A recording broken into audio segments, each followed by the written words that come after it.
It's Friday, August 12th. From inside the WTOP newsroom, this is the DMV Download, brought to you by the men and women of Steamfitters Local 602. Get an estimate and learn more at steamfitters-602.org. Today, the plot thickened in the race for Montgomery County Executive. The election was supposed to be certified today, but during an audit, election officials found more than 100 provisional ballots in need of counting. We talked to WTOP's Kate Ryan about whether these ballots could change who wins. You know that meme where they have an actress and all the numbers superimposed over her face while she's calculating? There's a lot of that going on right now. And the number of migrants bussed from the southern border to Union Station has topped 6,000. And resources available for these people are running low. WTOP's Nick Iannelli says the governors from Texas and Arizona are paying for these buses for political reasons. Maybe it works on a national scale, but when you look at the actual impact, the literal impact it's having, it's hurting the local community. Thanks for joining us. I'm Luke Garrett. Megan Cloherty is off today. It's a story we've heard before. After weeks of counting votes in the race for Montgomery County Executive, Mark Elrich edged out a win over David Blair. Or so we thought. Last night, the day before the race was set to be certified, the Montgomery County Board of Elections said they found an additional 102 provisional ballots, all of which still needed to be reviewed before certifying the election. WTOP's Kate Ryan is here to help us understand this saga of an election for the Montgomery County Executive seat. We've seen a back and forth of leads, and now this delay in certification after uncounted ballots were found. Kate, thanks for being here. We've got a lot to unpack. Yeah, there is a whole lot going on. So we've got these 102 provisional ballots that are being reviewed. Tell us exactly what a provisional ballot is and whether they could ultimately change the results of this election. A provisional ballot is filed when there's some sort of issue that crops up. For example, maybe you've gone to the wrong precinct to cast your ballot because you moved. Maybe you had a mail-in ballot sent to you, but you've come to vote in person. In that case, you're going to be asked to do a provisional ballot.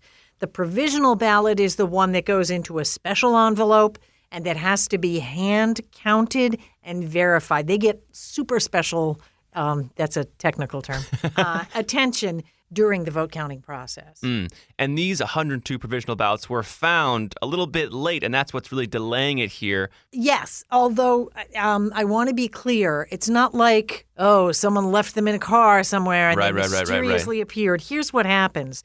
During any vote counting process across the state, before the votes are finally tabulated and then brought before the Board of Elections to be certified, there's an audit. It's sort of that, when you're checking out of a hotel room and you go, did I get everything? You go back in and double check.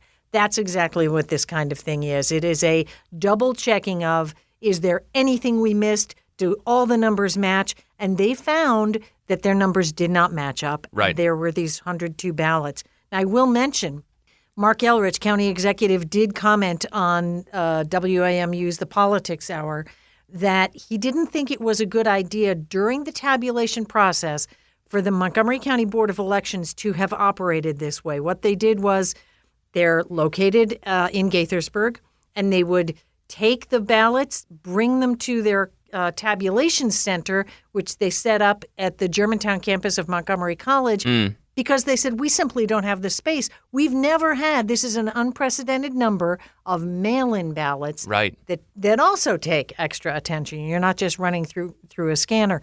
So while the Board of Elections said we did this because of a space issue, Elrich says we need to take a look at, and again, he's saying maybe that wasn't a good idea.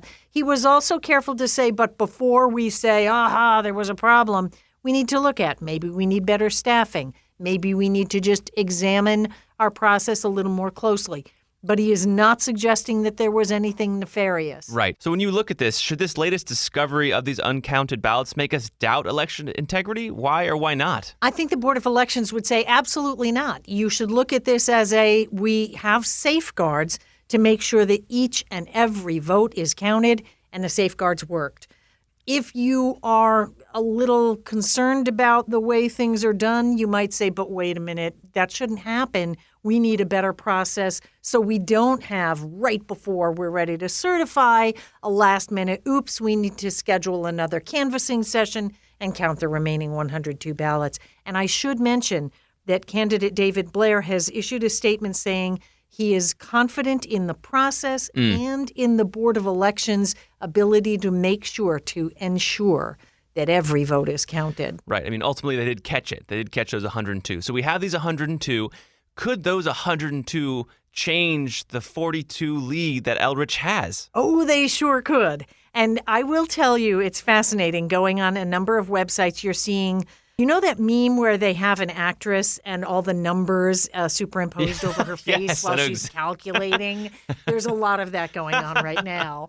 But bottom line, I called the candidates and said, what would have to happen here? And they said, well, Blair would have to get 43 votes and then he would surpass him. However, the reason there's number crunching going on is because we don't know if all of those 102 provisional ballots cast a ballot in the county executive race. Right. We don't know that they're all Democratic ballots. We don't know if they didn't vote for a third candidate. Remember, Hans Riemer was on the ballot. There was another person on the ballot. So to assume that, it's just between these two and all of those 102 votes could come to them, there also may be problems with the ballots, like, oops, no, this person shouldn't have voted at all. Right. So, again, this is why these checks and balances are in place.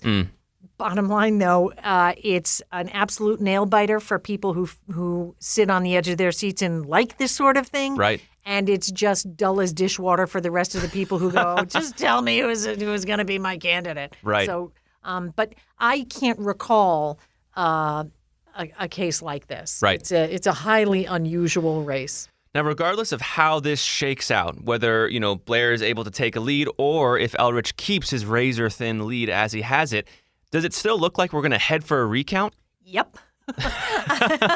I can't imagine with things being this close, no matter who comes out on top, that there wouldn't be a recount. Again, you're well within the margin. It's a 0.25% margin where you can ask for a recount and your campaign doesn't have to pay for that. Right. And beyond this delayed certification, which you said is really we've never seen before, we have seen this matchup between Elrich and Blair being really close before, right? You bet. And again, we had a recount in that one, too. So that was in 2018 when they faced off, and it was a difference of 79 votes when the counting was done. So there was a recount, and David Blair was able to get just 2 more votes, giving Elrich the win with 77 votes. And again, as always, I would say this highlights the idea that every vote really does matter. If you think that, my vote won't make a difference, I think these candidates would tell you, oh, yes, they do. Right. You could also cast your eyes over to Frederick County in an election that was decided by 3 votes. 1, 2, 3. And that's also headed for a recount. That's correct. You have one in Frederick County. That's a county council race. In Prince George's County case, that's a House of Delegates race.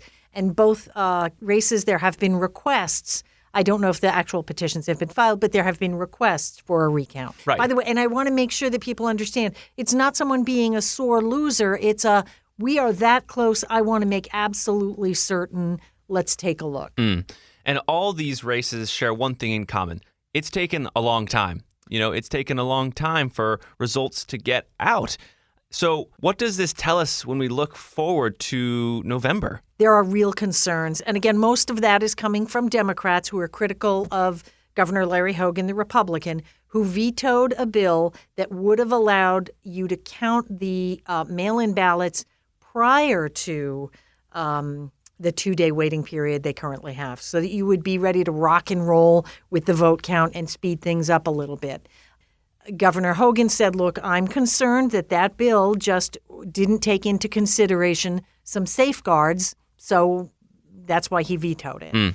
There's a lot of arguing on that being lobbed back and forth. But again, Democrats are saying, look, what this does is really narrow the window between the time that the November election takes place, that the certification takes place, and that the seating of the winners takes place.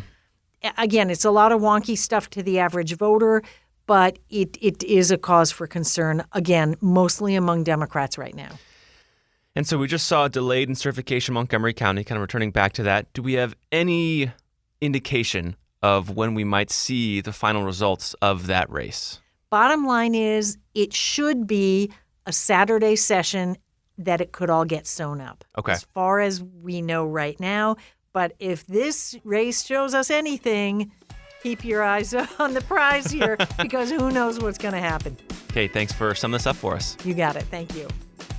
And after the break, more than 6,000 migrants have been bused from the southern border to Union Station. D.C. Mayor Muriel Bowser has asked the National Guard to help. They said no, but just this week, she asked again. We talk about why. Backed by the experience of its hardworking members, Steamfitters Local 602 is ready to take on your next commercial, heating, cooling, HVAC, or refrigeration project. Steamfitters Local 602 adds value to our community through its partnerships with local contractors and building owners, all while keeping the focus on improving the lives of its members and their families throughout the DMV. For work that's on time and on budget, go to steamfitters-602.org to schedule your next project. That's steamfitters-602.org. Steamfitters Local 602. Changing lives. Thanks for listening to the DMV Download. If you like this show, give us 5 stars and leave us a review on Apple Podcast. We love hearing from you guys, and your reviews really do help other listeners find this, our area's only in-depth daily local news podcast. And thank you for making us a part of your day. The buses keep coming, and now more than 6,000 migrants from Texas and Arizona have been dropped off at Union Station. Over the last 4 months, local nonprofits have done their best to help these arriving migrants, but they're reaching their limit and asking for the city and federal government to step in as their resources are running pretty low. And this story is really kind of a national one. It's a political fight between President Joe Biden and Governors Greg Abbott and Doug Ducey over immigration, but it's playing out and having real-world impacts here in D.C. WTOP's Nick Iannelli joins us to make sense of it all and really focus in on how the DMV is affected by all these migrants. Nick, thanks for being here. Thank you, Luke. So let's start with how D.C. Mayor Muriel Bowser has dealt with this situation so far. Well, the mayor has asked for help from the National Guard, and it's important to remember that if D.C. were a state, not taking a side on the state issue at all, but I'm just saying if D.C. were to be a state, the mayor would be the governor. And governors do not need federal approval to call up the National Guard. But because D.C. is not a state, the mayor needs that approval from the Defense Department to bring in the National Guard. She did that already, and she was denied. She said that was largely because her request was deemed to be too open-ended by the Pentagon. So she's trying again. She has a more narrowly tailored request, and she put it on Twitter. You can read the entire statement there, but essentially she clarified that the district doesn't want an open-ended response from the National Guard. She's asking for a 90-day deployment from the Guard to provide, quote, logistical support. And Bowser has called the whole situation a humanitarian crisis. And in her latest request, she said, quote, we need help from our federal partners as we seek to stabilize and manage our operating environment in this critical moment. Right. In other words, she says right now the status quo is not working, and we need to have, boots on the ground, as it were, to connect these thousands of migrants with resources that they very well need. Yeah, when they come here, they really don't have anything. There are numerous groups in the district here in the nation's capital that are equipped to work with these migrants, and these groups are getting some reimbursement from FEMA. But at this point, there are so many more migrants than were expected.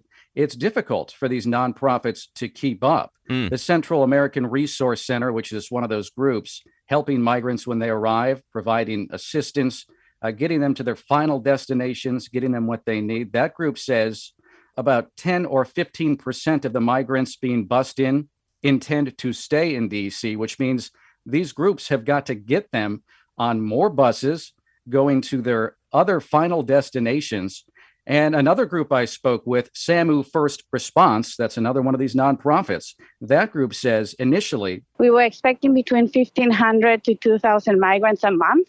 Unfortunately, when the grant money came in, we started seeing almost double the number of migrants and buses coming in morning, midday, and evening. I remember I spoke with Abel Nunez, who's the director of Caracen, that first nonprofit group you mentioned, and he said that if we don't get resources and we're unable to appropriately receive these people, then they become the city's responsibility because they're going to be in city streets, right? Then police will get involved and all the other agencies. And that will cause serious issues. Right. That's one of the reasons why Mayor Bowser is calling it a humanitarian crisis. They don't have homes. It's a matter of giving them housing, shelter, food. They just become citizens out of the blue who need help. So, yeah, that is an issue. And the migrants, when they come over the border, they are cleared by the federal immigration inspections, and then they're sent on their way. They must continue the immigration process. They're required by law to do that.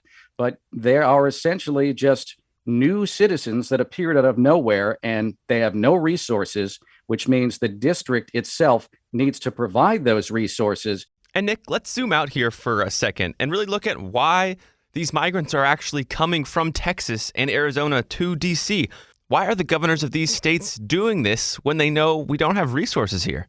When you think about it, it's a debate between two governors and the White House. The governor's trying to send a message to the White House. Maybe it works on a national scale, but when you look at the actual impact, the literal impact it's having, it's hurting the local community. It doesn't have anything to do with the White House or the Biden administration, literally. Right. They're sending these people over, and it's stressing the resources, the local resources, and everything that's going into supporting these migrants. They are really stretched thin right now. And so let's shift our gaze from this potential National Guard federal response to this issue here in D.C. to the local response. Just yesterday, Attorney General Karl Racine said that there are some new grants being given to these nonprofits helping these thousands of migrants. What do we know here? This is brand new from Karl Racine, just happening in the last 24 hours or so. He released a statement talking about this new grant program. And these are grants that are going to go to those nonprofits helping migrants. And the groups can get up to $50,000 in funding. And this is going at a rapid pace because applications are due by Tuesday of next week. Groups have to take these applications. They need to write down, describe what they do and how they're going to use the money. That SAMU First Response group that I was talking about earlier is applying. I spoke to them today.